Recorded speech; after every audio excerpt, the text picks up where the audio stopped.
Welcome to the FAST Podcast, your go-to source for financial advisor strategy talks. Hosted by myself, Candace Burns, the lead creative designer on the marketing team at White Glove. And with me, I have Dean Thurman, co-founder of both White Glove and InvestWise Financial. Join us as we dive into valuable insights from industry experts, providing actionable tips to accelerate your success. All right, thank you for tuning in for our next episode of the FAST Podcast. Dean and I are really excited to bring someone in today who is now pretty close to us at White Glove.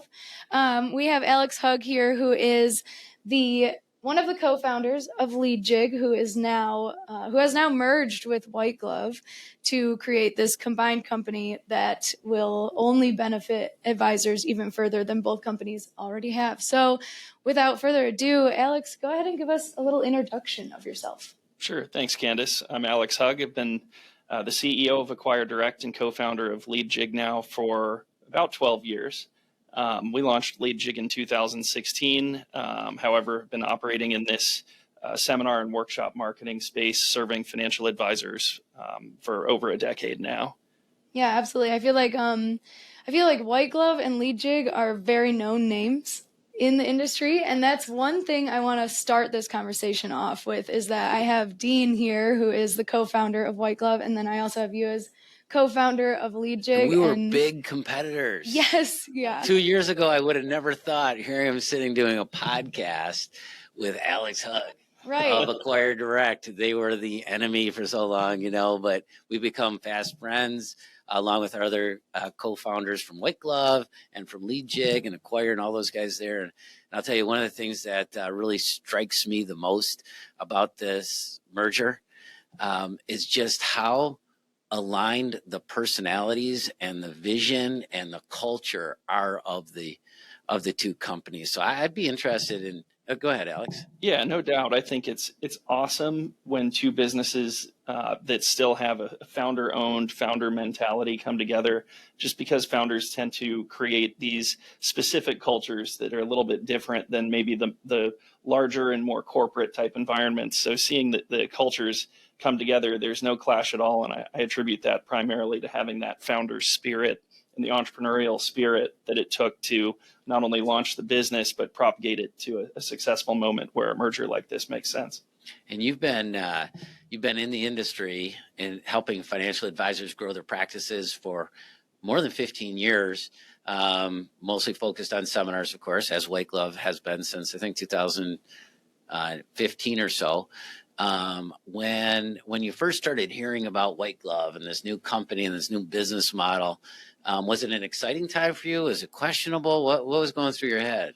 Well, it was pretty interesting watching White Glove's launch and proliferation into the industry, particularly because there was this convergence of digital media with the traditional direct mail universe. And at the time, there really was not a single channel digital leader within the space. And it was very clear out of several different companies serving advisors with digital marketing services to support seminars. It was very clear that White Glove was rising a bit faster than the others.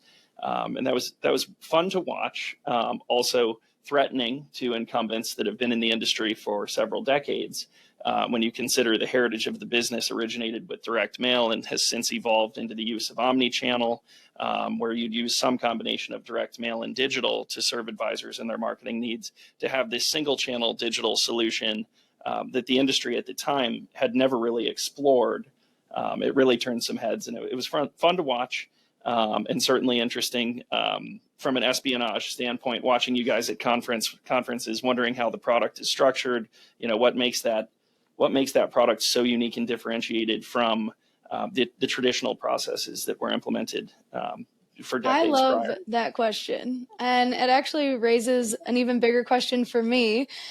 Just getting into the nitty gritty of the merger, who made the first move? Like, what was the decision? Like, what was the timeline that happened that led us to today that this decision was made? Because like you said before, you guys were competitors. You saw each other at conferences, and it was kind of this, stay away from them and keep making ourselves better. And now we're together. Yeah, it's as fate would have it. our business focused a lot on the technology side with Leadjig and becoming the most tech-enabled seminar service provider in the omni-channel space.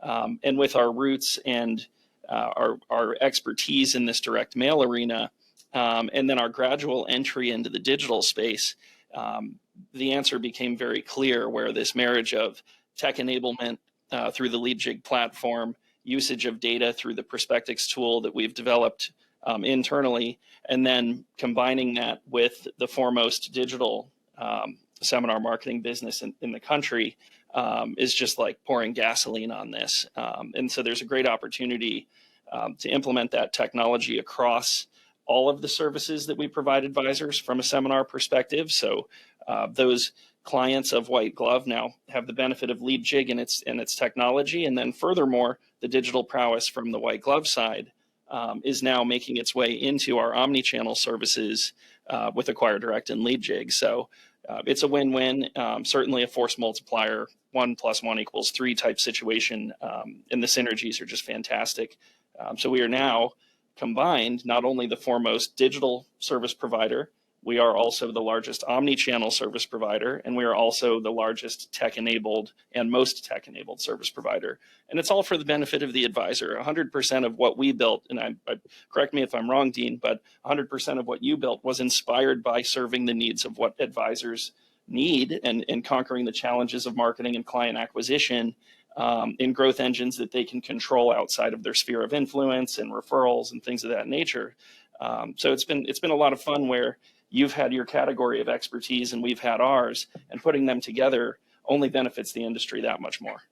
One thing that really surprised me when we first started talking about the merger was just how tech forward Acquire Direct and Leadjig were. You've always been optimizing to put the right audience in front of an advisor. It wasn't willy-nilly sending out mailers. And, that's what I incorrectly thought, that, okay, here's a zip code, we'll just send out a bunch of mailers. But hey, at digital, we can really focus. And they were far more tech-enabled, which really benefits the advisor. And like I said on previous podcasts, you can be the smartest financial advisor. You can be just fantastic with your rates of return and financial planning. But if your lobby is empty, you're going to go out of business. So what Alex and his team has done, and what White Glove has done for the financial advising industry using technology has really advanced the cause of good financial advisors being able to stay in the business and thrive. And now together we can really lean into that for advisors. Yeah, I mean, switching gears then now to an advisor point of view, Dean, that's what you perfectly bring here today. So from your own experience, which we got far into last week with our episode, but where along the way would you, this is a loaded question, but where would you recommend that an advisor makes the decision between more of a Leadjig approach or a White Glove approach, which I'm not trying to put the two against each other. I'm just saying more of, if we're going to start looking at this in a like types of service view, at what point in your career would you have gone back and done one versus the other?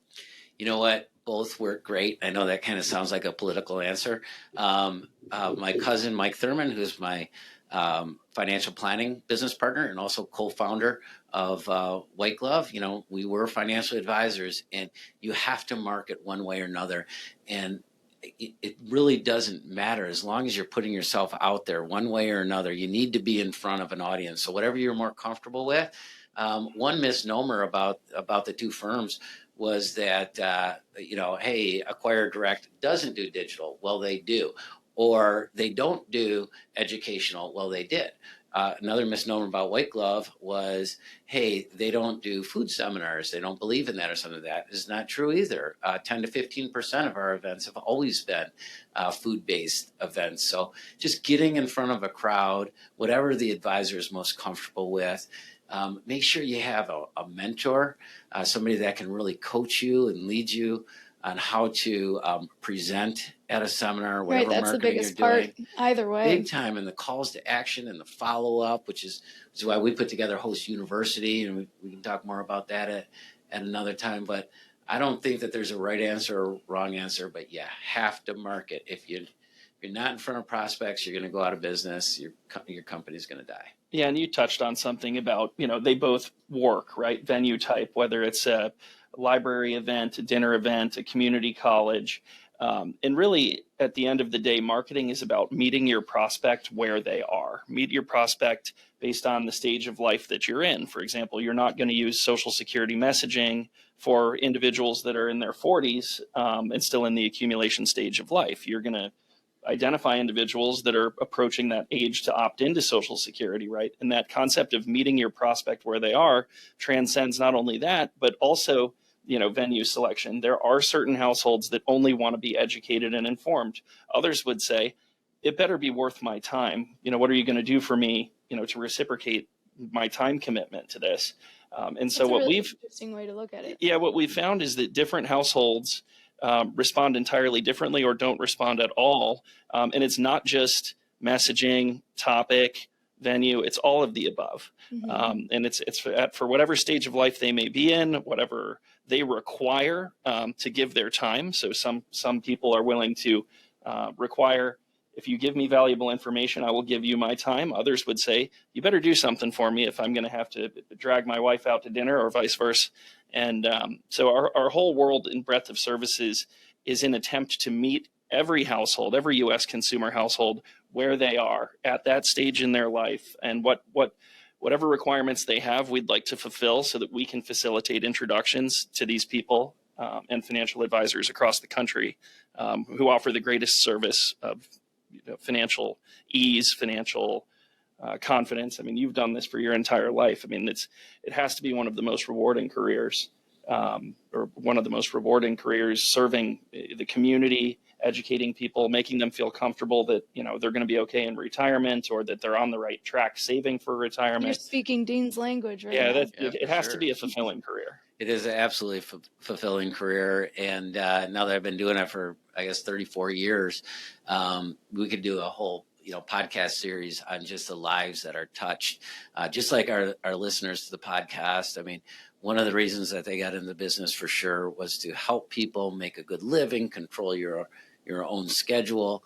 But again, it all comes back to making sure that you can thrive as an advisor. And 80%, more than 80% of folks that get registered, unfortunately, kind of fail out of the business within the first 5 years of registration. And it all comes back down to marketing. And you hit on something really important, Alex, how different people are, and meet them where they're at. And what I took from that, and I want everybody that's listening to the podcast to think about their neighbors, people that live to the left of them, to the right of them, and across the street of them, and how different not only they are as their personality types, but also where they are in life. And some folks will never go to a dinner seminar because they feel like, hey, what is this? It's too salesy. Some people will never follow up from an educational seminar because they don't feel like there's any reciprocity there, and it was too cold, if you will. Or they received the information they were looking for, and that's that. And they're satisfied. And then they're out of there like a college class. And one of the big struggles White Glove had initially was most of our hosts that presented at these educational facilities came from doing seminars at dinner seminars and whatnot. And they're used to people hanging out after the seminar because you gave me a meal, we're going to talk a little bit, and the reciprocity was there, and that's just how society works, right? I mean, you break bread with somebody and there's a bond there. Well, in a library or community center, as soon as that bell rings, just like college or high school, you just want to get the heck out of there. Yeah. And so I was like, hey, where'd everybody go? So both White Glove and, now the combined company with Acquire Direct and Leadjig have coaches and training, and the sales force in Tampa, as well as the sales force up here in Michigan, are consultants as much as they are just helping facilitate the next event, and they can help guide people to touch each of the different kinds of neighbors that Yeah. you might have. Yeah, I really like that because, I mean, being on the marketing team for White Glove, I've gotten used to this whole narrative of we're constantly pushing educational events over steak dinners, and that's just because that was what we had done prior to combining the two. So it's really eye-opening even for me to hear it from you, Alex, of some people want to go to an event and it's a little bit of that what's in it for me mentality, like if I'm coming here to give you my time. But then I also obviously see the side that's the opposite with educational events. You want to go somewhere for education and not for like, not to feel like you owe somebody something back. But that really opened my eyes towards the other side. Now I understand the argument for the two. But I do have a question. I do want to switch gears for a moment. Alex, tell me a little bit about how you got into this industry, not having a financial advisor background. Sure. So growing up, could be a very long story because it starts at a very young age. But growing up, Acquire Direct was founded by my dad in the 80s. Okay. And has had many iterations in its evolution. It's evolved over time. And in and around high school, I worked as a summer intern at Acquire Direct. And I was one of the guys in, the little cubicle in the corner, researching advisors online, reading about advisors, calling into them to learn about their business and seeing if seminars might be something that they do currently or would be interested in doing. More or less identifying, qualified advisors for the Acquire Direct team to introduce themselves to and eventually, hopefully, facilitate their seminar marketing. So at a very young age, teenage years, I was speaking with financial advisors and having a great time doing it because they're all, for the most part, all great people. A whole lot of fun. It also was helpful, too, being a younger person, trying to be educated and learn the industry in the process. And that was the way I was getting something out of my internship, was learning an entire industry, cutting my teeth, not only in terms of selling, but in terms of understanding what financial advisors do and who they work with and so forth, and what the seminar is and why that's effective. So it's kind of been ingrained in me throughout, my younger years. It inspired me to study finance in college. It inspired me to get into finance, albeit in a more equities research type role, which was fun, but a bit on the academic side. You tend to do a lot of reading and not a lot of interacting with folks. So after learning that and doing that for several years, I knew it was time to get back and be more interactive and interact with advisors more frequently. In fact, that was the most fun I had. Even in my short finance career in equities research, it was interacting with advisors that used the different funds that I worked for. Those were the most fun times in my job there. So getting back into this seminar marketing game in 2010-ish, that was the best part about it, was I got to spend time with advisors more. So that's how I got into it. And then, it's been my passion ever since. Wow, yeah, that's quite the early start then. So even though you weren't a financial advisor yourself, you've kind of been surrounded by it since you were a kid. Absolutely. I want to hear a little bit more about the fun, speaking with financial advisors, because every time I go to one of these conferences, and I know you've been to a lot of them, there are personalities from all over the place in our industry, as everybody knows. So I'd like to hear about a little bit of, what made it fun to talk to advisors. What are advisors like us like? Well, so when both in the equities research, analysts function as well as global macro research for a mutual fund product. When you go and interact with advisors, you typically present on the state of the markets, you present on fund performance, the position that you have going forward, take Q&A. And what I always found to be most interesting, not only in the Q&A, but usually in the cocktail hour that followed these events, was talking with advisors who really wanted to know, that's great information. It's been very informative. It's going to help me. I'm educated on the product. Thank you. How do I sell it? And the biggest question most folks had, and the most value we could give as presenters and as information providers or experts on the markets and so forth, the most valuable stuff that we could offer was why this matters to a client. You know, 100%. how do you sell it? You know, why does this matter to George and Sue, who sit across from me tomorrow at my first meeting with them, or my portfolio update with them? And then that brings you back to the whole concept of this whole world is built on relationships and trust. And there's a lot of products out there, and there's tons of options. But at the end of the day, Greg and Shirley may not even know the funds that they're put into or the investment products that they have, the name of the insurance carrier. They don't know any of that, but they know my financial advisor's name is Dean, right? And Dean's got my back. And that's the fun part. And that's when you come to that realization where, you know, wow, we were running a great fund and our performance is amazing. But at the end of the day, we need to help advisors help people. And that's paramount to whether or not we're 10 basis points better than the Morningstar average. Yeah, you know, I think that's a real big misconception in our industry is that, you know, what people think we do. You've seen those memes, you know, what my mom thinks I do, what my friends think I do, what I really do. And most people think that we're very, I always mess this word up, cerebral. You know, and thank you. See, there you go. That's the one word you don't want to mess up. I'm surprised I got that one, actually. But, you know, it is so personality based, and a lot of advisors tend to be, you know, extroverted, right? Talkers, very friendly, because picking a financial advisor is not like picking an attorney or a dentist or some other professional that you're kind of in and out of there pretty quick and they just kind of do their thing or whatever.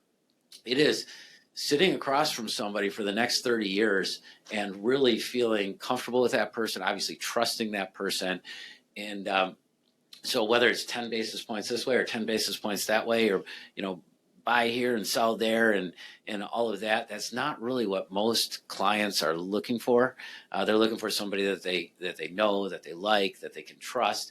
And that's why, at least what we decided, seminars were the best way to kind of let your personality come out in front of a group. But at the end of the day, we need those great products too for clients.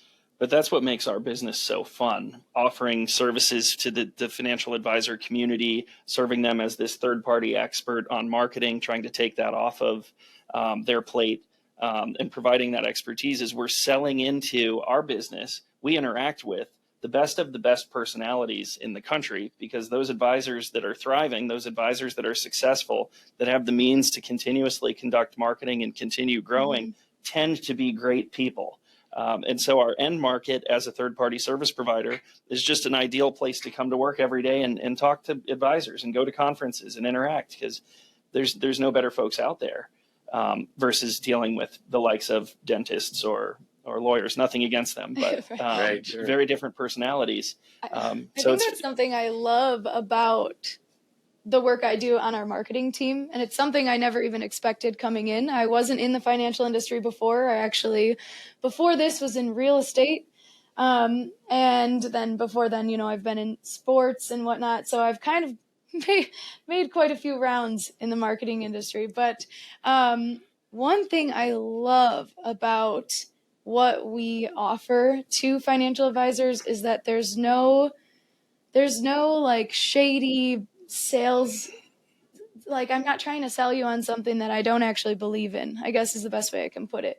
And I myself am a big personality. There's no hiding that at all. So I love working with people where it's, you know, it's a given that you know how to give advice and you know what you're talking about. It's a given that you are a financial advisor and you should be trained, and one can only hope that you really know what you're doing. But if I don't like you, then why would I choose you over this other person that I'm also assuming knows what they're going to do? And of course, there are people that are better advisors than others, but that first jump in the door, it doesn't matter if you're rude to me or if I just don't get that right feel, then I'm not going to work with you. And seminar marketing is just key to putting yourself out there, which can sound scary for people, but if you just be transparent and educate the community. And that's another thing, is it's all circled around like just raising financial literacy. So everything to do with seminar marketing, I just love it. I think it's like the best way that people can bring more people into their lobby. I love seminar marketing too, but there's a lot of other ways to market. Definitely. I mean, whether you're, on billboards or a radio show, or you belong to the Rotary Club or, the local country club, or, Mhm. in a attorneys network or something, you just have to be out there marketing. Certainly seminars should be part of it, in my opinion, for a lot of reasons. But getting out there, letting your personality shine, be likable, be trustworthy, always do the right thing. These aren't things that are a surprise to anybody that is listening. That's probably one of the reasons that you enjoy the industry so much, and Alex is outsiders really of the industry. The good advisors rise up, the good personalities rise up. A lot of these personalities are at conferences, and I know that you and your business partner Danny have Yep. been to, and you were just telling us last night, when we were kind of brainstorming about things. You went on some type of road trip as you're building your business. What can you tell us about that road trip? Yeah, this had to be 2018 or so. Leadjig was launched in 2016, and it was really getting traction, and we were starting to get a lot of interest from different folks, and FMOs, broker dealers, as well. And as you know, there's a lot of conferences that are put on, and typically there's a conference season we've found, and there's a bit heavier travel during certain times of the year. One of them being the very beginning of the year. And in this particular instance, and Danny and I were always the road warriors early on. We were the guys running around, setting up tables, dragging the big conference box through the airport and whatnot. But there was this one 3.5 week span where we had 6 or so conferences that were multi-day, all out west, and there was no window of time to fly home and then fly back out. And we wanted to travel relatively light. And so we ended up having a single night during that entire period of time that was not either transit or conference attendance. One single night where we could book a hotel room and just chill. And of course, we had to get our laundry done at the hotel. It's the first time I've ever had my laundry done at the request at the hotel. Just take my suitcase and launder it. We're halfway through this trip. But it was a blast. Tiring, but a blast. You get pretty close with each other, I assume, on a trip like that. Oh, you do. I feel like your social battery had to have been pretty low towards the end. You know what, though? It was so fun because it was at a time where Leadjig had a huge technology roadmap with upcoming features that we hadn't built yet, and we were still revising and revamping, all the stuff we wanted to keep building there. And so it was a perfect incubator, interacting with clients who have been using the tool for the first time, giving us feedback, and then we'd unpack that, over dinner in the evening and chat through each and everything that we heard from advisors, what they like about it, what could change. It would be cool if was a huge statement that we heard a lot. And whenever you hear it would be cool if is when we start listening. And that's really what we use to develop and shape much of what Leadjig is today, and continue to do so. Now we have a support team where every week they're getting multiple it would be cool if, or what if we could do this. And all that gets put into a system, and we talk about it the same way Danny and I did on our 3-week road trip that was exhausting, but a lot of fun. Tell us a little bit about Leadjig, because I know there was Acquire Direct and there was Leadjig. Like, whose brainchild was it? What was kind of the beginning of that?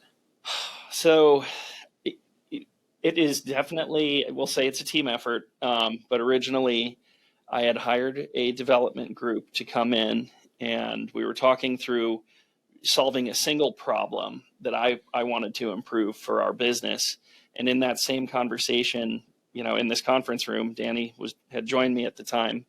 We were talking about this single issue, and then the same, it would be cool if, or, well, can you do that for us? Can you do that? Can it do this? And what should have been a 30-minute meeting or maybe an hour turned into like a 4-hour discussion. And the scope of what we thought we were going to do to solve for a single problem became what Leadjig is. Or at least the 1.0 version of it back in 2015 and 16 when it was under development. But the real vision for that, outside of just discovering how great development and software can prevail over sneakerware a lot of the time,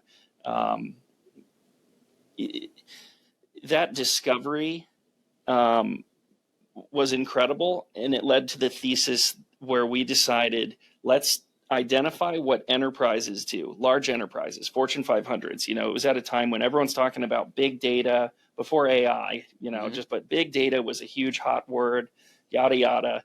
ERPs were coming into fruition. CRM adoption was going through the roof. Advisors were picking up CRMs. This is all kind of during this period of time where, technology adoption by the advisor universe was happening. So, in basic technology options, single fundamental things that no business could live without today. But at the time, it was all relatively new.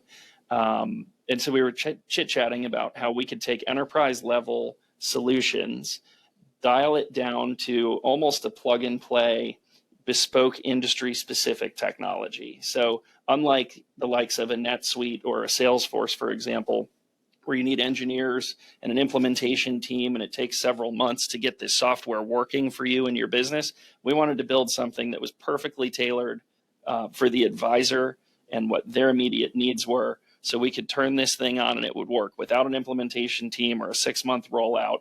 And as soon as you conduct a marketing campaign, Leadjig comes to life immediately for you. And it was that speed of value creation where it's just, the moment you want to do a marketing campaign, Leadjig's going to start working for you right in front of your very eyes. By the way, we can configure it for you in less than 30 minutes. And so that theme of enterprise level, dial it down into an easy to use, tailored solution specific to an industry that we have served and have expertise in, and we continue to share that approach today as we go forward with any technology roadmap for what we do with the marketing. Well, luckily, it is very easy to use. I was very jealous when I first saw it. And I first saw the demo. I wish that we would have thought of it. Very easy to use. It's brilliant, and it's really helped our practice, both not just with the people we see for seminars, for our whole CRM. We appreciate it. It's great. So I think you've very much achieved what you guys started out to do with that. Well, and it's not just within Leadjig, and that's not like an anomaly, right? If you look at the CRM background or backdrop rather, and you look at market share of CRM for financial advisors, I believe in the T3 survey, a year or so ago, it was astounding to see the likes of Redtail, Wealthbox, Advisor Engine, and so many more with higher market share than that of Salesforce. And that's a great case study or a great example of why building things that are tailored to the industry, tailored specifically for financial advisors, has superior value than some of these generalist, otherwise considered industry leading CRMs and other technologies, right? Salesforce requires the engineers and the implementation, and advisors, and I don't blame them, frankly, while they have the resources to do it, don't have time for that. Yeah. It's not productive. We want to golf. That does not sound like any fun when you're describing. We just want it to be easy to use and help me sell stuff. And kudos to all of those CRMs, Redtail, Wealthbox, Advisor Engine, all the others that I didn't name.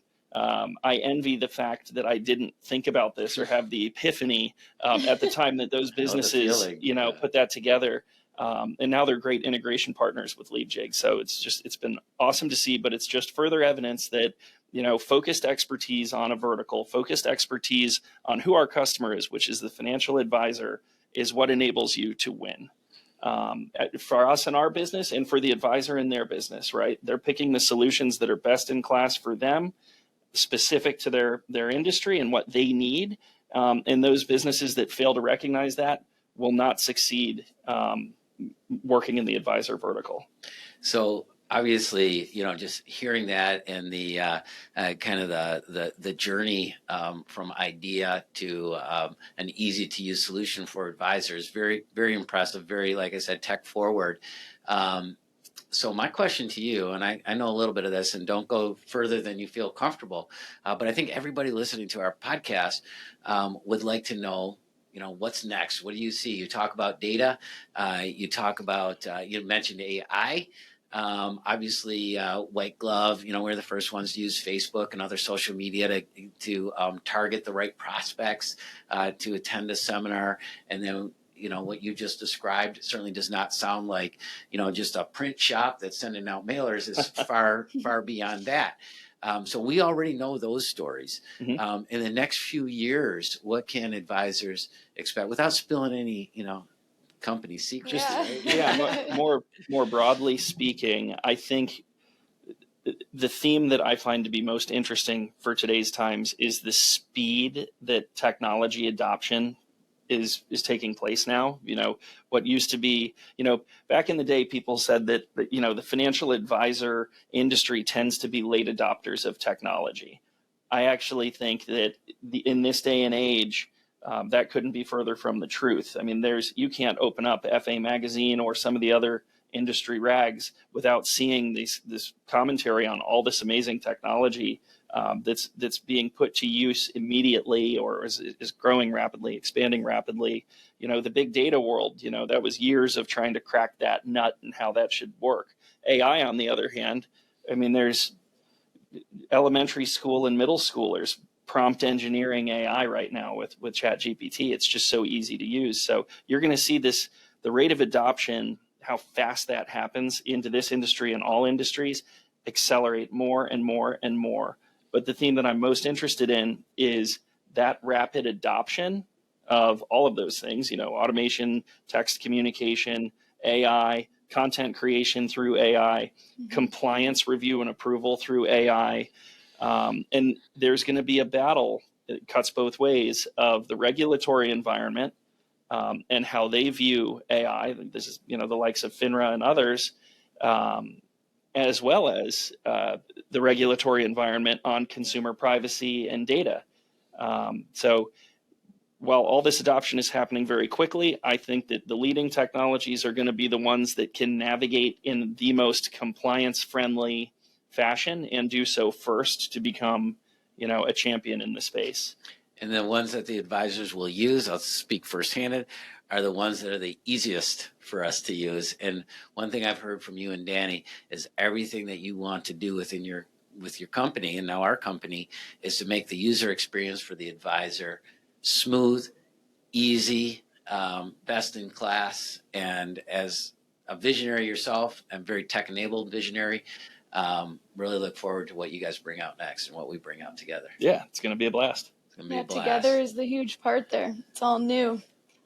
Well, with that, I want to ask you something that we're going to kind of keep as a theme as we go with our guests, and I think it just goes perfectly with where we're at, talking about how Leadjig started and where you came from. So with that, I would love to know, if you knew everything you know now, if you could go back to any point, whether that be a year ago or 10 years ago, is there anything that you would have done differently or advice that you would have given yourself then?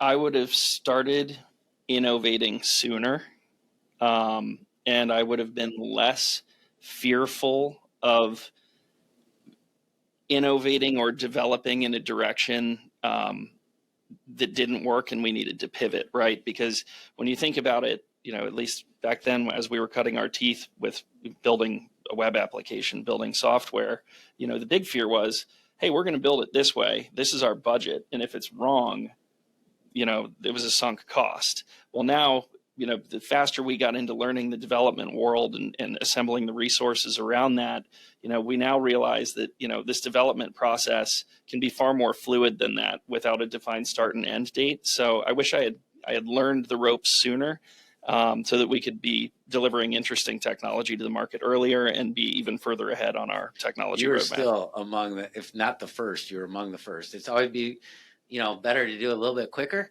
I thought your answer was going to be the same as mine, which is, I wish we would have merged sooner. There you go. Thank you, Candace. I like that one. I mean, even with that though, I'm gonna nail it down a little bit further. Okay. Everybody could say like, oh, I wish I would have started my business sooner. I wish I would have figured this out quicker. That's such a hard thing to wrap your head around, because how are you supposed to expect that from yourself? So if you were to have to give advice to, young Alex or somebody that's in a position like yourself was now, how would you be able to get that through to someone besides just saying like, oh, you should have figured it out quicker?